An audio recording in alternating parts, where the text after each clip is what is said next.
আমাদের বাঙালিদের কিন্তু 12 মাসে 13 পার্বণ উৎসব পালন করা হয়। তাই এই যে গ্রাম বাংলা পরিবেশে কিন্তু ভীষণ ভীষণ পরিমাণে এত নিয়ম রীতি মেনেই চলতে হয় কি আর বল। আজকের দিনটা হচ্ছে চৈত্র মাসের প্রথম রবিবার, তো যার কারণে আমাদের নিয়মে কিন্তু হাঁড়ি ঠিকরানো। তো পুরো ভিডিওটা জুড়ে থাকো, অবশ্যই বুঝতে পারবে। রাধে রাধে, সুপ্রভাত সকল প্রিয় পরিবার এবং প্রিয় বন্ধুরা। পূর্ব মেদিনীপুর জেলার ছোট্ট একটি গ্রাম থেকে আমি মানসী।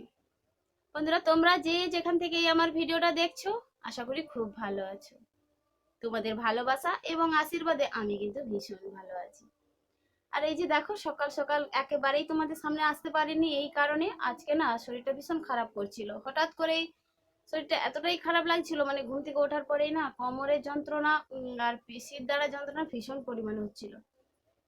আর তার সঙ্গে সঙ্গে জানো তো, পা হাতগুলো যন্ত্রণা খুব করছিল, কেন বুঝতে পারছি না, কি হালকা জ্বর জ্বর আসবে না, যার কারণে তোমাদের সামনে আর আসতে পারলাম না। তো এখন বাজে ঘড়ির কাঁটায় যে 8:30, তো 8:30টার সময় কিন্তু তোমাদের সামনে চলে এলাম। আর এই যে দেখো চলে এসেছে। তো যাই হোক, চান টান করে সমস্ত কাজ সেরে চান টান করে পুজো টুজো দিয়ে দিয়েছি। আর ওই যে দেখো পুজো দিয়েছি, পুজো দিয়ে তো তারপরে দেখো একটু বসে আছি। এতটাই কোমরটা যেন কনকন করছে, আর নুইতে পারছি না, কাজও করতে পারছি না, একটু বসে পড়েছি। তো এরপরে একটু চা খাবো, চা খেয়ে তোমাদের সামনে আসছি। তবে আজকে না মন্দিরে যে ডেকোরেশনটা হচ্ছে, মানে নকশা হচ্ছে, রং হচ্ছে, সেটা তোমাদের সামনে একটু দেখাবো। আর ওইদিকে কিন্তু কাজ চলছে, মিস্ত্রিরা চলে এসেছে, কাজ হচ্ছে, একটু দেখাবো কিভাবে কাজ করছে, নকশা বা ডিজাইনটা কিভাবে হচ্ছে একবার দেখাবো। তাহলে চল চাটা খেয়ে নিই, তারপর তোমাদের সামনে আসছি। তাহলে চলো, এই যে চলে এসেছি দেখো বন্ধুরা, আমাদের মন্দিরের এই যে বেদিখানাটা দেখানোর জন্য। আর এই যে বেদিটা কিন্তু দেখিয়েছিলাম তোমাদেরকে, আসলে এইখানে না আমাদের কীর্তন হয় যে বৎসরে, ওটা মাটি দিয়ে তৈরি করানো হয়। তো ওটা না করে একেবারে কিন্তু মেঝে তৈরি করে দিয়েছে। তার সঙ্গে সঙ্গে এই কারুকার্যগুলো তোমরা কি বুঝতে পারছো আমার ক্যামেরাতে? তো দেখো, এই ছেলেটা না আমার ভাসুরের ছেলে। তো এর কিন্তু হাতের কাজ ভীষণ ভালো, আর আর্টের দিক থেকে ভীষণ ভীষণ খুবই ভালো। আর ওই দিকে দেখো দুজন মিস্ত্রি কিন্তু এসে গেছে আমাদের মন্দিরটাকে কিন্তু রং করানোর জন্য। আর যেহেতু এই যে প্রত্যেক বছর এই যে মন্দিরের অনুষ্ঠানের মধ্যেই কিন্তু রঙগুলো করানো হয়। আর ওইদিকে দেখো তারা কিন্তু নিজেরা নিজেদের মতো রং করছে। আর সব থেকে এই রং শিল্পী, আর্ট শিল্পীর কিন্তু দাম ভীষণ ভালো, মানে মানে বলতে পারো সম্মানটা অনেক বেশি। যেমন কণ্ঠশিল্পীর মধ্যে কিন্তু কণ্ঠশিল্পীর মর্যাদা যেমন অনেকটাই বেশি, এদিকে আর্টের ক্ষেত্রে কিন্তু ঠিক তাই। তো যাই হোক, দেখো এইদিকে দেখো যে ডিজাইনটা করেছে ভীষণ ভালো লেগেছিল। তবে পরে আসছি যে পুরো ডিজাইনটা করেছিল, পরে বিকেলবেলা একবার দেখিয়ে দেব। তো চলো, ওইদিকে ভীষণ খিদে পেয়ে গিয়েছিল, তো একটু মুড়ি নিয়ে নিয়েছি, চানাচুর মুড়ি নিয়ে নিয়েছি, তবে একটু চাও করে নিয়েছি। তো জানো তো, পরে আবার ভাবলাম যে শশা তো বাড়িতে আছে, তাহলে শশা দিয়ে মুড়িটা আর খাবো না কেন, বলে আবার গিয়ে জানো তো একটা শশা কেটে নিয়েছি। ওই যে দেখতে পাচ্ছ শশার খোসাও পড়ে আছে। আর ওইদিকে কিন্তু একটু চা এবং মুড়ি খেতে বসে পড়েছি। তবে ক্যামেরার অপোজিটে কিন্তু আমার দুজন যাও বসেছিল আর দুজন মেয়েও ছিল। তবে ওরা ক্যামেরার সামনে আসতে চাইছিল না বলে ওরা কিন্তু পেছনেই আছে। তো যাই হোক, ওদের সঙ্গে কিন্তু কথাও বলছিলাম, আর আমি কিন্তু আমার মতো করে খেয়েও যাচ্ছিলাম। তবে যে যাই বলুক আর যে যাই করুক না কেন, খাওয়াটা কিন্তু মানে সববার আগে। লোকে বলে খাওয়াটা নাকি খুব ছোট কথা, একদমই না গো, খাওয়াটাই কিন্তু সব থেকে বড় কথা। আর এই পেটের জন্যই কিন্তু আমাদেরকে প্রত্যেকটা জিনিস কিন্তু করতে হয়, মানে কাজকর্ম বলো, পরিশ্রম বলো, খাটনি বলো, সব কিছুটা, কি তাই না বন্ধুরা? তো যাই হোক, ওইদিকে জানো তো আমাদের গ্রাম্য পরিবেশে থাকি বলে অনেক নিয়ম নীতি মানতে হয়। তবে কি জানো তো, 12 মাসে 13 পার্বণ আমরা বাঙালিরা কিন্তু বলে থাকি। তো আজকের দিনটা হচ্ছে চৈত্র মাসের প্রথম রবিবার। তো এই যে প্রথম রবিবারে না যাদের বাড়িতে ওই যে বরজ থাকে, তো সেই বরজে হাঁড়ি ঠিকরানা, মানে রাতে ওই যে মাটির হাঁড়ি কিনে নিয়ে এসে আতপ চালের অন্ন আলু সেদ্ধ করে খাওয়া হয়। তবে এর মজাটা কিন্তু ভীষণ ভালো লাগে গো। প্রথম প্রথম আমরা খেতাম, তবে আমার কোনো দিনই বরজ ছিল না আমার বরের। যাই হোক, আমার ভাসুরেদের বরজ ছিল, ওনারা কিন্তু এই যে হাঁড়ি ঠিকরানার দিনে বেশ এই অনুষ্ঠানটা, উৎসবটা পালন করতো। আর আমাদের কিন্তু ভীষণ ভালো লাগতো, আমরা অংশগ্রহণ করে খেতাম। তো যাই হোক, আজকে কিন্তু সেই দিনটা অবশ্যই আসছি, দেখাচ্ছি একটু তোমাদেরকে এক ঝলক কীভাবে কিন্তু ওই রান্নাটা করতে হয়। তো তার আগে ভাবলাম রান্না করতে যাওয়ার আগে ওই যে একটু উনানটা না, যেহেতু ধান সিদ্ধ করব, আমাদের যে অনেক দিন আগে বলেছিলাম ধান সিদ্ধ করব, তবে এক বস্তার মতো ধান পড়ে আছে, ওই ধানগুলোকে কিন্তু সেদ্ধ করে নিতে হবে। তবে এই যে 3 বছর ধরে জানো তো আমাদের কোনো চাষ হচ্ছে না, মানে তোমাদের দাদাভাই যেমন করতে পারছে না, আর আমিও কিন্তু সময় দিতে পারছি না। তো যাই হোক, এই কারণে কিন্তু আমরা কিন্তু আর চাষ করছি না। তবে লোককে দিলেও হয়, কিন্তু লোক আবার দিতে চাইছে না। আমরা কিন্তু দিতে চাইছি, ওরা কিন্তু কাজ করে নিতে চাইছে না। তো যাই হোক, সব মিলে কিন্তু কোনো করার নেই, ওখানে কিন্তু জমিনগুলো এমনিই পড়ে আছে। তবে মা লক্ষ্মী এক বস্তা কিন্তু আমার বাড়িতে অনেক দিনের পর্যন্ত ছিল, তো আজকে ভাবছি জলে ফেলে দেব। তো এই কারণে আগে উনানটা দেখে নিচ্ছি, উনানটা এমন হয়ে গিয়েছে, নুনা লেগে গিয়েছে। তবে ওই উনানটাকে না একটু সেরে নেব, তো ওই কারণে একটু রোদটা খাবিয়ে দিই, তো তারপরে কিন্তু সেরে নেব। ওইদিকে আবার দেখো কিছুটা জ্বালানি আমি নিয়ে যাচ্ছি, মানে জ্বালানি না, জ্বালানি আছে, মানে উনান ধরানোর জন্য কিছু পাতা নিয়ে যাচ্ছি। তবে এইখানে কিন্তু তোমাদের দাদাভাই আমার জ্বালানি কিন্তু স্টক রেখে দেয়। তো এই দেখো কিছু পাতা কিন্তু এখান থেকে নিয়ে চলে যাচ্ছি আমি উনানের সালে, মানে উনানটা ধরিয়ে নেওয়ার জন্য। ওইদিকে ওয়েদারটা দেখো, ভীষণ পরিমাণে রোদ আর ভীষণ গরম, জানো তো, বীভৎস গরম। আর একে তো শরীরটা খুবই খারাপ, তার উপরে এই এত গরম আর সহ্য করতে পারছি না। রান্নাটা করতে করতে আবার চলে এসেছি যে ছোট্ট ঘরে দেখো জানালাটা, মানে পর্দাটাকে মানে একেবারে টেনে দিতে, যাতে রোদ এবং রোদের আবহাওয়াটা বাড়ির ভেতরে না ঢুকে। তো ওইদিকে ওই জানালাটা বন্ধ করে দিয়ে কিন্তু চলে আসছি আমার এই ঘরের বড় ঘরে। প্রথমে কিন্তু ওই যে গ্যাসের ধারের পর্দাটাকে দেখো টেনে দিচ্ছি, একদম ভীষণ রোদ, আর তারপরে কিন্তু রুমের জানালাগুলো লাগিয়ে দিলাম। তো এই কারণে কিছুটা ঘর কিন্তু ঠান্ডা লাগবে। তবে রৌদ্রের সময় আমি কিন্তু লাগিয়ে দিই, তবে বিকেলের সময় কিন্তু পুরো জানালা কভার একদম খুলে দিই।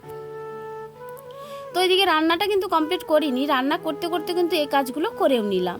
তো আমরা কিন্তু এক হাতে সব কিছুই করে থাকি, মেনটেন্স করে কখন কিভাবে কি করব। তো যার কারণে দেখো সবজিটা বসিয়ে দিয়েও কিন্তু চলে গেছি। আর ওইদিকে দেখো কুলে শাড়াটা আজকে সবজি রান্না করছি, মানে কালকে কিন্তু কুলফা পাতাটা আমি আলু সেদ্ধ করে মাখিয়েছিলাম, তবে আজকে আলু বেগুন দিয়ে একটু সবজি বানিয়ে নিয়েছি। তবে বড়ি দিয়েছিলাম, ভীষণ ভালো লাগছিল। আর করেছিলাম ওই যে কাঁচকলা ভাজা আর বৈতাল দিয়ে সয়াবিন আলু বড়ি দিয়ে তরকারি, একটু ডাল সিদ্ধ করে নিয়েছিলাম। ব্যাস, ওই রান্না করতে না করতেই এতটাই গরম লেগে গিয়েছিল, আবার চলে এসেছি দেখো ছোট্ট ঘরের মধ্যে একটু পাখা চালিয়ে কিন্তু একটু রেস্ট করে নিচ্ছি। কি বলো তো, প্রচণ্ড গরম, তবে আজকে নাকি 34 ডিগ্রি তাপমাত্রা ছিল। তো এই কারণে কিন্তু এতটাই অস্বস্তিকর পরিবেশ ছিল। তো পরে জানো তো, রাতের দিকে যখন আমি ভয়েসটা দিচ্ছিলাম, ভীষণ পরিমাণে কিন্তু বৃষ্টি এবং বিদ্যুৎ সহকারে কিন্তু ঝড়ো হয়েছিল। তবে জানতাম সারাদিনটা দিয়ে এতটাই গরম কাটছিল, রাতে এরকম কিছু একটা ওয়েদার হবে। আর ওইদিকে দেখো মেয়েটাও কিন্তু চলে এসেছে, আজকে রবিবার যেহেতু ও কিন্তু এখানে ওখানেই ঘোরাফেরা করছে।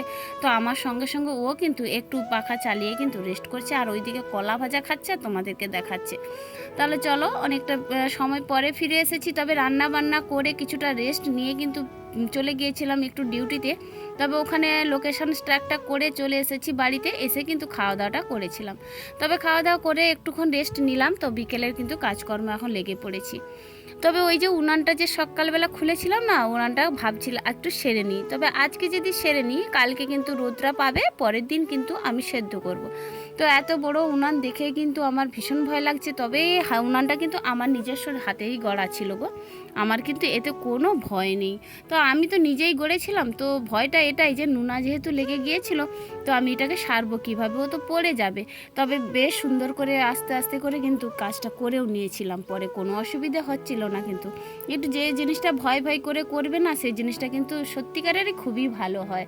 তবে মনের মধ্যে একটা ভয় ভ্রান্তি থাকা অবশ্যই ভালো। আর যদি বলো যে এটা কোনো ব্যাপার না, তবে হুড়াপড়া করতে গিয়ে কিন্তু কাজটা ক্ষতি হয়ে যায়। আমি ভেবে ভেবে কিন্তু দেখো সত্যিকারের কিন্তু খুব সুন্দর করে উনানটা সেরেও ফেলেছিলাম, যেহেতু এত ভাঙাচোড়া আর নুনা লাগা গিয়ে গেছিলো, তো তার উপরে এত সুন্দর করে সারবো এটা কিন্তু আমি ভাবতে পারিনি। তো যাই হোক, বিকেলবেলা এখন কিন্তু সমস্ত কাজপাট সেরে কিন্তু উনানটা লক করতে বসে পড়েছি। আর উনানটা থেকে যখনই লক করছিলাম, রাস্তা থেকে যত লোক যাচ্ছিল তো দেখে কিন্তু খুব ভালো বলছিল যে হ্যাঁ তোমার হাতের কিন্তু কারুকাজটা তো খুবই ভালো। তো যাই হোক, এটা শুধু এত বড় উনান না, আমি কিন্তু বাড়ির উনানটাও পর্যন্ত নিজস্ব করেছিলাম। তবে কি জানো তো, কাকে বলবো না, প্রত্যেক মানুষকে বলেই কিন্তু মুখ ব্যথা হয়ে গিয়েছিল।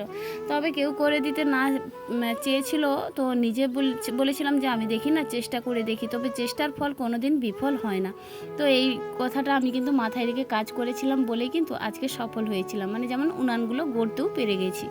তবে দেখো, এই যে বিকেলে যে কারুকাজটা দেখাবো বলেছিলাম, আরও একবার চলে এসেছি। আর দেখো এই যে ডেকোরেশনটা করেছে, বেশ গোলাপি, সবুজ, নীল এইসব দিয়ে কিন্তু করেছে। তবে আর একটু কাজটা বাকি আছে, তো কাজটা মনে হচ্ছে কালকে হলেই কমপ্লিট হয়ে যাবে। আর এই যে দেখো, আমাদের কিন্তু মন্দিরেও কিন্তু করেছে, ভীষণ ভালো লেগেছিল কিন্তু।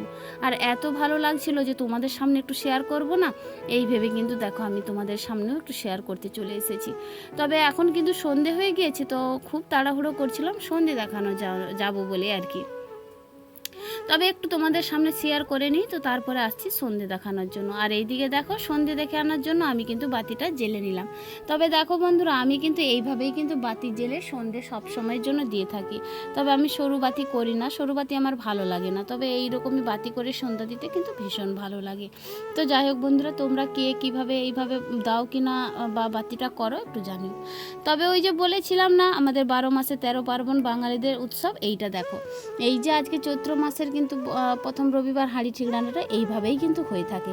আর দেখো, এখানে তো কোনো কারেন্ট নেই, তো ওই যে চার্জার লাইট নিয়ে কিন্তু বসে পড়েছে। তবে যে রান্না করছে দিদিটা, জানো তো, কথা বলবে না। আর সাইডে যে দিদিটা বসে আছে, ওই দিদিটা কিন্তু আমার সঙ্গে কথা বলেছিল। তবে আমি ভাবলাম যে আমার বন্ধুদেরকে, ইউটিউব পরিবারদেরকে একটু কিন্তু শেয়ার করি আমাদের কিভাবে কিন্তু গ্রাম্য পরিবেশে হাঁড়ি ঠিক রান্না অনুষ্ঠানটা হয়। তো এই কারণে কিন্তু চলে এসেছি একটু তোমাদের সামনে দেখাবো বলে। আর এটাতে কিন্তু ভীষণ আনন্দ হয় গো, আমার তো ভীষণ মজা লাগে। তো এই জন্যে জানো তো, আজকে যেহেতু হাঁড়ি ঠিক রান্না, আমি বাড়িতেও কিন্তু একটু করে নিয়েছি, মানে আলু টমেটো সেদ্ধ ভাত করেছি রাতে আর কি। তো ওটা খাবো, ওটা যেহেতু বাইরে খেতে পাচ্ছি না, তো বাড়িতে নিজেই করে কিন্তু খেয়ে নিয়েছিলাম। তো যাই হোক বন্ধুরা, ওই দিকে কিন্তু মানে দিদিরা না, মানে আমাদের বাড়ি থেকে অনেকটা পাশাপাশি পাড়া আর কি, ওদের মাইতি পাড়া আর আমাদের অধিকারী পাড়া, ওই দিদিদের হয়েছিল। তবে আমাদের কিন্তু হয়নি, কারণ আমাদের তো বরজ নেই, তো যার কারণে কিন্তু আমাদের এই হাঁড়ি ঠিক রান্না অনুষ্ঠানটা হয়নি। তো যাই হোক বন্ধুরা, আজকের ভিডিওটা আর বেশি বড় করতে চাই না, এখানেই সমাপ্ত রাখছি। ফিরে আসছি নতুন একটা দিনে নতুন একটা ভিডিও নিয়ে। আর ততক্ষণ তোমরা সুস্থ থেকো, ভালো থেকো। আর আমি আশা রাখছি আজকের ভিডিওটা একটু হলেও তোমাদের ভালো লাগবে। রাধে রাধে।